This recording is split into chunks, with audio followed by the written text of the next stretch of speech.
You're listening to the We Are Libertarians podcast network. Find all of our shows at wearelibertarians.com. Welcome to the Chris Spangle Show. My name is Chris Spangle, and it is a pleasure having you here today on the program. And I am joined today by one of my very good friends, somebody that I've known for at least a decade, as I've been involved in Indiana politics, and as he has been involved in Indiana politics. It is Mr. Mark Rutherford. Mark, how are you today? I'm doing great. Chris, thanks for having me on the show. Absolutely. Now, you are running for Indiana Secretary of State. And explain what that office does. Yeah, the Indiana Secretary of State is a constitutional office, and it basically is the chief administrator of a lot of things with state government.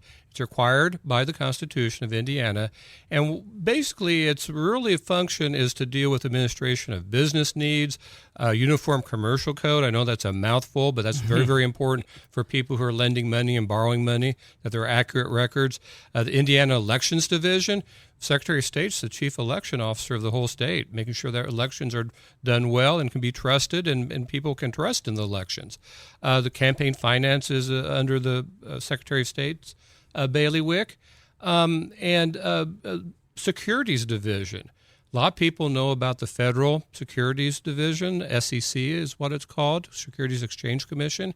But Indiana has something comparable, and there's a lot of things the Secretary of State can do through that is not being done to help protect people from con artists, especially the elderly. And you get a lot of complaints from small and medium-sized counties that more needs to be done to make sure that something's done about the con artists that are out there. So in the 20 years that I've followed Indiana politics, I would say that you are, in all of the politicians that I've seen, one of the most qualified people to run for your office, and certainly the most qualified libertarian candidate that I've seen in the decade since I've been involved in libertarian politics. And when you break down the different offices of the Secretary of State, you have a lot of experiences that fit each one of those unique qualities and have shown leadership in each one of those different areas. So let's start with the small business portion of the Secretary of State's office. What qualities and what qualities in your background has prepared you to be Secretary of State? Oh, there's a lot there, and and the reason I talk about it is it's a perfect fit for me based on what I've done in my career and my experiences. I'll start from the very first thing. I am a small business owner. I am a shareholder in my law firm, so I experience what small business people experience every day. Which is the taxes and administration regulations and dealing with that and trying to run a business and deal with employees and serve your clients. And shoot, you feel like sometimes you have to serve government, and it's like, for what reason? A lot of the reasons you scratch your head, it's just like make work. Right. And it has no valid safety reason. You're going, why do I have to do this? It's wasting time from helping my clients. I don't like that. And most small business owners have the same feelings as I do. I also represent a lot of small business owners. My practice is representing small business owners, entrepreneurs. I do some election law, but it's all surrounding businesses. And so I see what my small business clients are doing and what they have to deal with. I know their complaints, and I know how it can be done better in Indiana and done better through the Secretary of State's office. Right. So that leads to another key portion is reform. Yes. I mean, that is one thing that the Secretary of State, they deal with. It seems like a lot of regulations and setting up businesses and obviously the election law.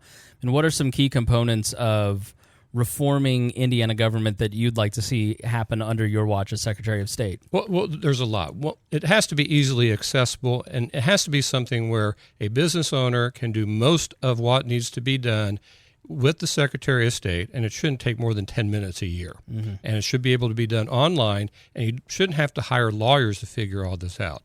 One of the chief things that needs to be done is you have to go through every form, and you have to look at the forms from the perspective of the business owner, the people who are filling them out, not from the perspective of the Secretary of State or the staff that works with them. Right. One of the big complaints I have is, what do we fill out in this space? And sometimes you just scratch your head and it's like, I don't know. We're guessing here. You have that with uniform commercial code filings. You have that with business filings for corporations, for biannual reports. You have that in election law, campaign finance law, all those things. Auto dealers have to deal with all the documentation they have to do through the Secretary of State. And a lot of people don't realize that. Bureau of Motor Vehicles is just concerned with driver's licenses, really, and if there are bad drivers, dealing with that. Secretary of State regulates the auto dealers. A lot of people don't realize that, and there's, oh my goodness, some of the forms are very, very thick and very, very confusing for auto dealers. So you have to look at it from a different perspective. One of the things that I will do as Secretary of State is I will convene a advisory group, basically a small business advisory group, to advise me on how are the forms working. Right. What can I advocate to the Indiana General Assembly or the governor about small business and how government needs to be changed to help basically the backbone of our jobs and the backbone of Indiana? Somewhere near 45 to 50% of all the jobs in Indiana are with small business. Wow. That's huge. That's an enormous number. I didn't know that. That's an enormous number. Yeah. I mean, there are hundreds of thousands of small businesses. A corporation that's large, and I won't name any because most of them are fine. They try to do a nice job. But, the big news is they're hiring 1,000 people. The bigger news is that community has 4,000 or 5,000 small business owners. We're not being heard. We're being ignored. We don't make the paper because we're hiring all those people. Yeah. It's all little separate things, and government needs to change. So I would have a small business advisory council of consumers, small business owners, vendors, to advise me on how things are going with small business and what needs to change. So you're a small business owner. Yes. And you are a lawyer that represents small business owners. And so you understand what small business owners go through. Yes. You empathize with them. You are a lawyer, so you understand legal procedure and the reformation process. And that leads to the third really important part of the Secretary of State's functions, which is elections. Yes. And the form part that you were speaking of, just as a former political hack, that just is music to my ears, because it was always so confusing, because most candidates in Indiana are not like House of Cards type figures. Right. They're regular people involved in their community, and they want to get involved. And some of these forms and the process can be very difficult. The entire process for running for elections is difficult.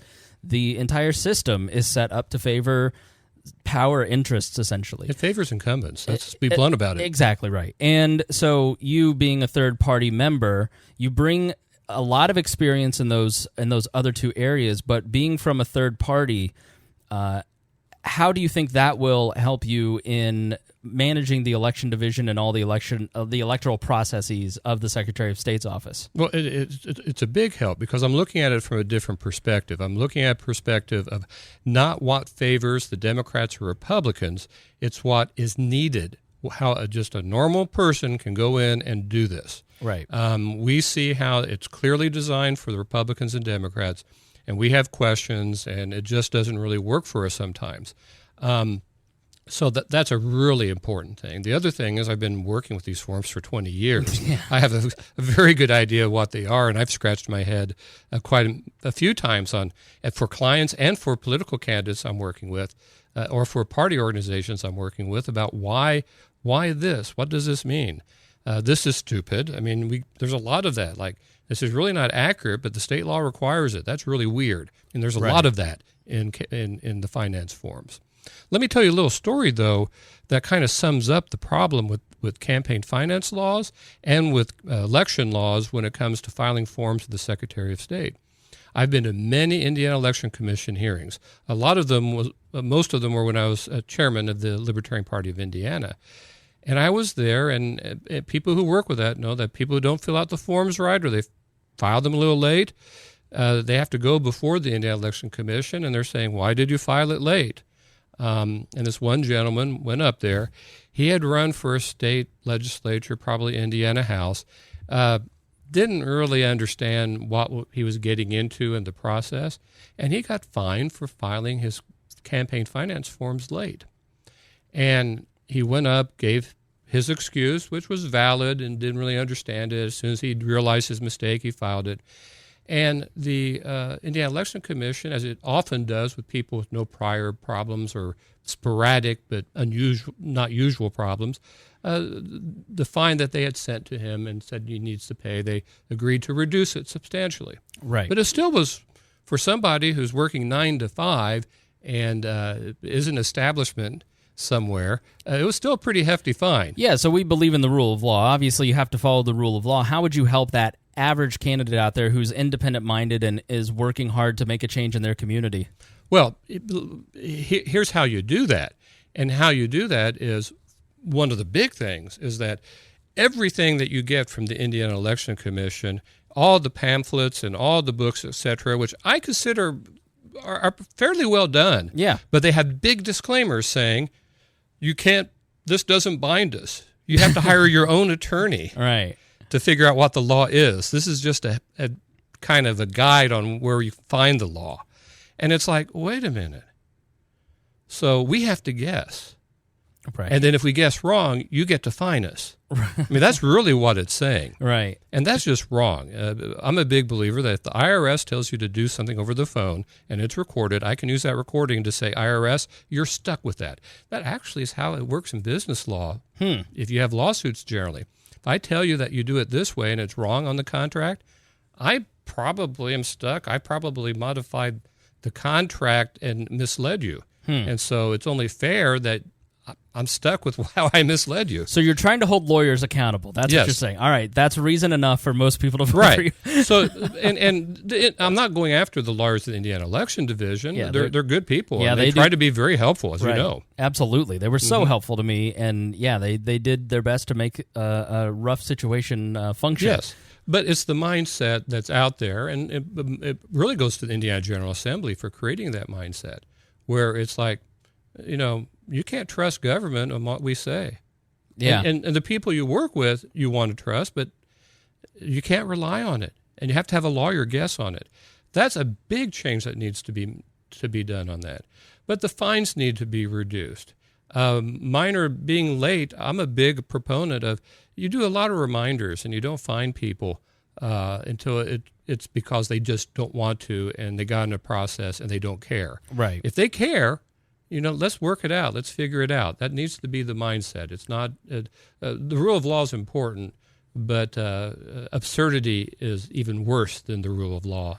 Obviously, being a member of the executive branch of the state government, you don't have legislative power necessarily, but as the only independent voice in the executive branch from a, I don't know, is it a cabinet position or? No, it's a state office. Okay, it's required by the Indiana Constitution. As the only state officer who would not be one of the major two parties, you'd have a very powerful voice. What are some things that you do in terms of electoral reform that you'd advocate for to bring back some balance to regular people versus, Republicans and Democrats? Oh, that's a huge subject, but I'm going to go to the thing that's really the most important thing that needs to be done with electoral reform. Not the only thing, but the most important thing, and that's gerrymandering. Right now, if you look at the Indiana legislative districts, it's clear that they are designed for the politicians, and it's not designed for the voters. Yeah. You're going over geographic lines, community lines, etc., that have nothing to do with the interests of the group. You split cities into small counties, and you have a rural population, which, of course, they look at life a little differently, have different needs, and you stick them with a part of a big city that's nearby. That's a ridiculous type of a district, for example. A former Secretary of State actually used AI 10 years ago to try and redraw the lines and was punished by his party for it. Yes, that's correct. And it's a weird thing that Republicans and Democrats can go back and draw the rules up and draw their districts and separate neighborhoods to protect their own interests. And I think as the de facto head of the election division, I think you could bring a real voice of independence to that process. Right, I would, and I represent voters and taxpayers, but often the same, of course. Yeah. And that's who I represent. I don't represent a political party. One of the nice things about the political party I associate with is we're very decentralized, and we understand sometimes we disagree with each other, and that's okay. And it's a good thing sometimes. Yeah. And we're not beholden to parties. We're beholden to what the taxpayers and voters are concerned about. That's really how we approach being in office. So I want to go through some of your background because now that we've kind of talked about some of the issues and some of your experience, I want to talk more about your experience. I want to talk about some of the various commissions. I mean, you've had a very active political and professional career, but let's go back to the beginning. Little Mark Rutherford. Okay. Where was he born? Where did he grow up? And where are some places in Indiana that you've lived? Oh, yeah. It's all Indiana focused. And I was born in New Albany, Indiana. And my parents lived in Clarksville, Indiana, which is nearby. So I started off in Clarksville, Indiana. Which is south. It's just a little bit south of the hospital, southeast. It's right on the Ohio River, where you can now you can see the Louisville skyline from where I spent about the first year and a half of my life. Okay. And then where'd you go from there? We then went to Columbus, Indiana, and I was in Columbus, Indiana until the middle of 7th grade. Okay. So spent 10, 11 years there, quite a bit of time. What did your parents do? I mean, good question. My father worked in the newspaper business. He worked for the Columbus Republic. Before that, he worked for one of the New Albany newspapers. And my mother would do substitute teaching. She had taught before I was born, and she continued with substitute teaching in Columbus, Indiana. Two of the nicest people I've ever met. Oh, well, thank you. Yeah, They're great, aren't they? Very sweet. Yes. And so in Columbus, 7th grade, where'd you go after that? We went to Carmel, Indiana. Okay. So, and that was Indianapolis, north side. It was a growing suburban area. At the time we went there, it had grown a lot, but it was still a very, very small community, and it really became a suburb of Indianapolis while I was in junior high and high school. Okay, so did you go to Carmel High School? Went to Carmel High School, graduated in 1978. It's been 40 years. 40th reunion is coming up, which is amazing. Yeah. Yes. And probably terrifying, too. I'm barreling down on my 20th. I'm like, oh, my goodness. Yes. So where'd you go to college at? I went to Wabash College in Crawfordsville, and you see a consistency there, an awful lot of C's where I first lived. Clarksville, Columbus, Carmel, and Crawfordsville. We asked the DePaul graduates not to hold Wabash against you, though. Oh, I know, and I appreciate that, yes. I'll be a good Secretary of State for them to eat, too. Now, what'd you graduate with? What was your degree in? My degree was in history, almost majored in philosophy, too. One credit short. We had a conflict my senior year on a required class for both majors, and I had to pick one over the other. Okay, smarty pants. So after you graduate with a history, almost philosophy degree, where do you go to? What's your next step in your education? Well, the next step is I wanted to go to law school, and got accepted to Valparaiso Law School. I went there. It was a small, private, liberal artsy law school, which I liked. I had been recommended it by many Wabash people who were there that this would be a good fit. Okay, so you've lived all over the state. I have lived all over the state. Yeah. Came back to Indianapolis is where I lived. Have now live in Carmel. Right. But still work in Indianapolis. So right downtown, too. Right downtown. Yeah. And so, I've been all over the state. And it's more than that. My family came from Orange County and Washington County. The county seats there in Orange is Paoli, and in Washington County it's Salem. And my mother still owns and makes sure it's farmed and still farms with help from. It's really weird. The man and his son who farm it were just little tykes when my grandfather was farming it. But it's really fun to see that it continues and it continue. It's kind of cool that you still have that connection. Did you grow up on the farm? Was it just did not grow up, and my mother did. My father grew up on a farm as well. Have that connection to agrarian Indiana, and then now look at you. You're in the big city now. I'm the second youngest of my generation of my mother's and father's family, but a lot of my cousins own and still farm, even though they're in their 70s. Okay. So you graduate from Valpo, and then give us just the cliff notes on some of your career highlights and how you ended up where you're at now. Okay. Well, went to Valparaiso, had the law degree, and was interested in litigation. And the criminal law always interested me as well. And so ended up starting my first job as a deputy prosecutor in Marion County. And it was an interesting experience. Did it for 3 years, and then had an opportunity to move to a private firm that very much into business law with an emphasis on bankruptcy. It was a great place to kind of cut your teeth on the business law and bankruptcy law, and a lot of good attorneys there that I was under for 3 years. And then had an opportunity to start my own firm and did so. And so I've been in a firm that I've owned or been a part owner of since 1993. Okay. So what attracted you to your profession? Well, that's a good question. And my mother showed this to me a couple years ago. She found from Sunday school, 8th grade Sunday school, there was a question, and it said, what do you want to be when you grow up? And I wrote down lawyer. Now, I have no recollection of doing that. I have a recollection of going to Sunday school, but I don't have that specific one on there. But it seemed like an obvious choice. My father was involved in the newspaper business. I spent a lot of time at I thought it was just normal to go to a fundraiser and have bad chicken dinners, and I thought that was just what every kid was doing, you know. He would cover them. For a year, he took off from the newspaper business and ran press for a congressional candidate in southern Indiana. So I was exposed to the politics then, and what do you see around a lot of politics? You see a lot of lawyers.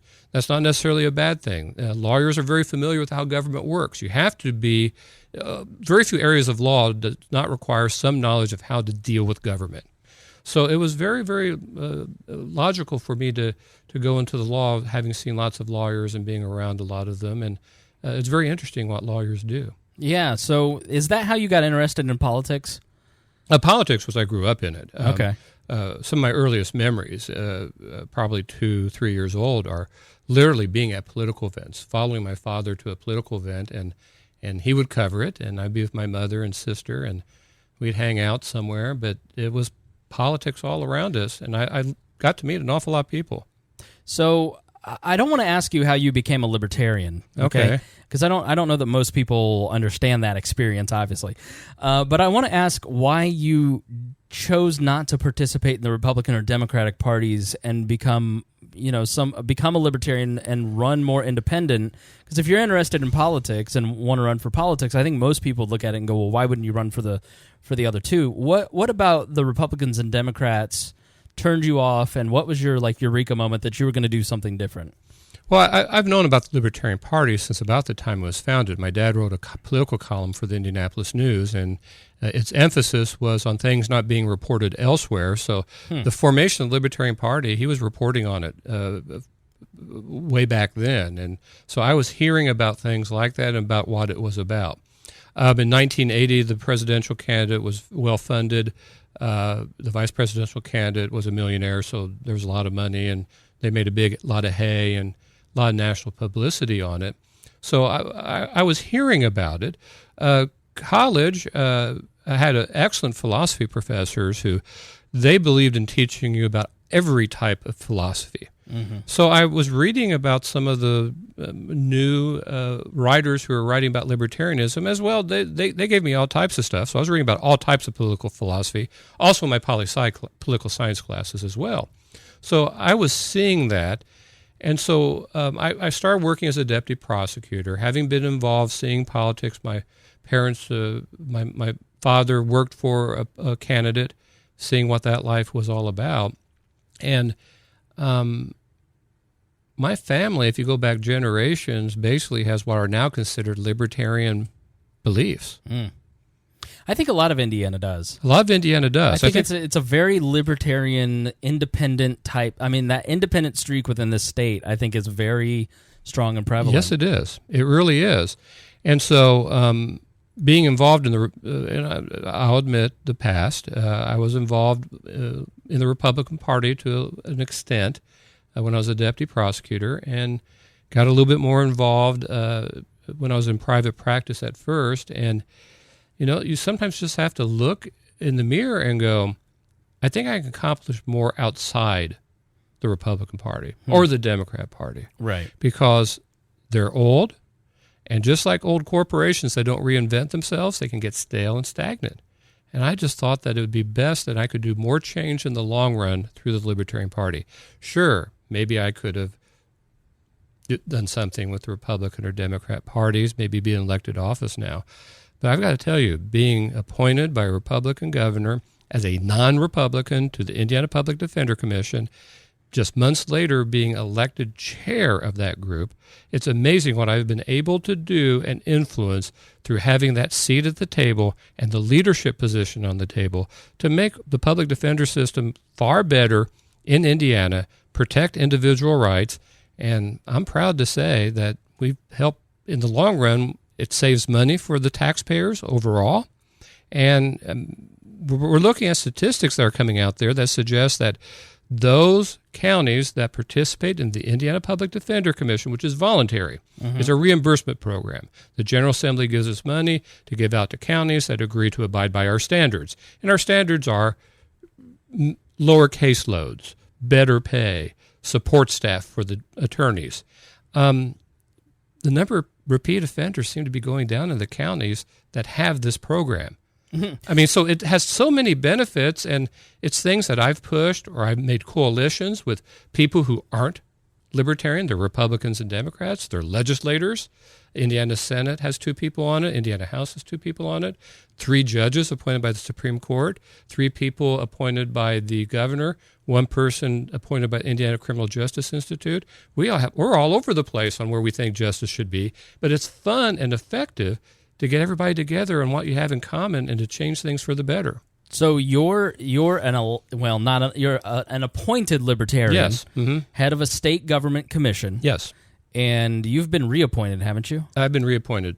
Several times. So you were so effective at doing that job that you were reappointed multiple times. That's really, really, I think, an important point, because I think people need to understand your experience with leadership and leading government agencies or entities like this, and also showing that I think that's really a point that I want to hit. What are some other leadership positions that you've held in politics or professionally? Well, I have been involved in leadership positions for a very long time. I'm an Eagle Scout, 1976. I saw a photo on your Instagram of that.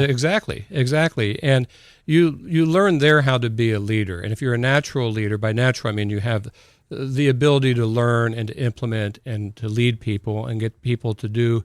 You never get people to do what they don't want to do, but sometimes you have to get people to realize that they do want to do it. That's not a snarky way to put it. It's really what you have to do is to show the light. Sometimes you have to do it yourself, and then people go, "Oh, that's not so bad." Yeah, and then they'll do it with you. Right. But patrol leader, senior patrol leader of the whole troop. Those are things that you learn how to be. That I was already on the national stage by the time I was in high school with national positions as a youth leader in the Boy Scouts. That's cool. And it was very cool, and it was very eye-opening. And then in college, I'm a leader on campus. There were clubs and organizations on campus where I was an officer of my fraternity, for example. Same thing in law school. Where I was a leader of my, actually the president of my legal law fraternity in law school. So I have that consistent basis of being a leader, helping people to go where everybody wants to go, making things better, getting things done. After that, I'm back in Indianapolis as a lawyer.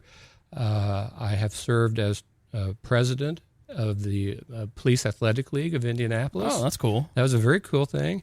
I've been president of the National Junior Tennis League of Indianapolis, president of the Central Indiana Tennis Association of Indianapolis, just lots of things like that, president of a country club.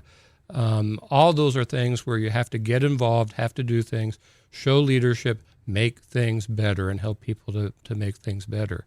Very active in my fraternity. Have been head of the Alumni Association of the local Wabash College Lambda Chi's. I'm right now serving as the campaign chair of our capital campaign. And that's very fun and exciting. For the fraternity? It's for the fraternity. Yeah, I've known you since, you basically helped recruit me into the Libertarian Party job that I had, and you were always instrumental. It was always like, well, we've got a question. Ask Mark. Yes. You were a former state chair, and you went on to national leadership in the Libertarian Party as well. Mm-hmm. So, I do that. I have the political stuff that you're talking about, but let's go to the law part about the leadership. I've been the head of many sections in the Indianapolis Bar Association, the business law section of the Indianapolis Bar Association. Was on head of the editorial board for the Indiana State Bar Association, head of the criminal justice section of the Indiana State Bar Association, I believe head of the business law section. I said that of the Indianapolis Bar Association. Was involved on the council of the business law section of the Indiana State Bar Association. Those are things you need to do. You show leadership, you give back, you're part of the community, and you do what you can do and what you're effective at helping things get better. And that's what you have to do in anything you're involved with. How did you get that mentality of public service? The mentality of public service? Yeah, I mean, who instilled those values in you? Oh, I'd have to say the parents did, and my relatives, and everybody who was around and friends. It seems just natural to me. Is that a function of growing up in rural Indiana, in the mid 60s, 70s? I don't want to insult you, but no. I mean, it's a function of who you're around and your beliefs and what you do. I mean, the background, a lot of it's probably some of the religious background that's been in my family over the years from different faiths. There's just a lot of reasons for that. Right. All right. Well, tell the people where they can find out more about you. I think this is pretty comprehensive. I mean, I mean, is there anything else before we wrap up that you think people ought to know about Mark Rutherford before they go cast a ballot in November? Oh, there's a lot about what I believe in and why you should elect me. I mean, it's just very qualified. I've dealt with all these issues that are out there. I'm very strong on small business, and the Attorney General, basically the prior Attorney Generals have made that into a consumer protection agency. I'm not going to quibble with that, right. But where's the protection agency for small business? Secretary of State's the natural place to do that, and that's an important thing that needs to be done. Okay. Where can people find out that information, and where can they contact you if they have more questions? Yes, on the internet, it's checkmark2018.com. Okay, just MARK. Yes. The other way, that's one of them. I kind of like that one. That's very clever. That's very clever. Checkmark2018.com. Let me give you the easier one, and that's markforindiana.com. I had to say the checkmark one. It's not as fun. Too clever, but Mark for Indiana is easier, not as fun, but markforindiana.com. And on Facebook, you can find me at Mark for Indiana. Yeah, you'd think there would be like another Mark that was for Indiana, but you're the first one. I'm the first one, I guess. Mark for Indiana, yes. Congratulations on getting markforindiana.com. That's an achievement there. So, all right, great. Very good. You can find me on Twitter, Instagram. Mark for Indiana is the secret to get to all of those things. I bet you're taking campaign donations too, aren't you? Yes, I'm taking campaign donations. There's a donations button on the website. Okay. And it's very, very easy to do. And if people want to volunteer for your campaign, how can they do that? You can do it through the website. There's a place to press the button, submit your information, and we'll have people get back in touch with you. All right. Well, hopefully you now see what I have seen in Mark and why I think he's so qualified to be our next Secretary of State here in Indiana. Mark, thank you for joining me. Chris, thank you. All right. Thank you for joining us here on the Chris Spangle Show, and we'll talk to you soon. Good enough?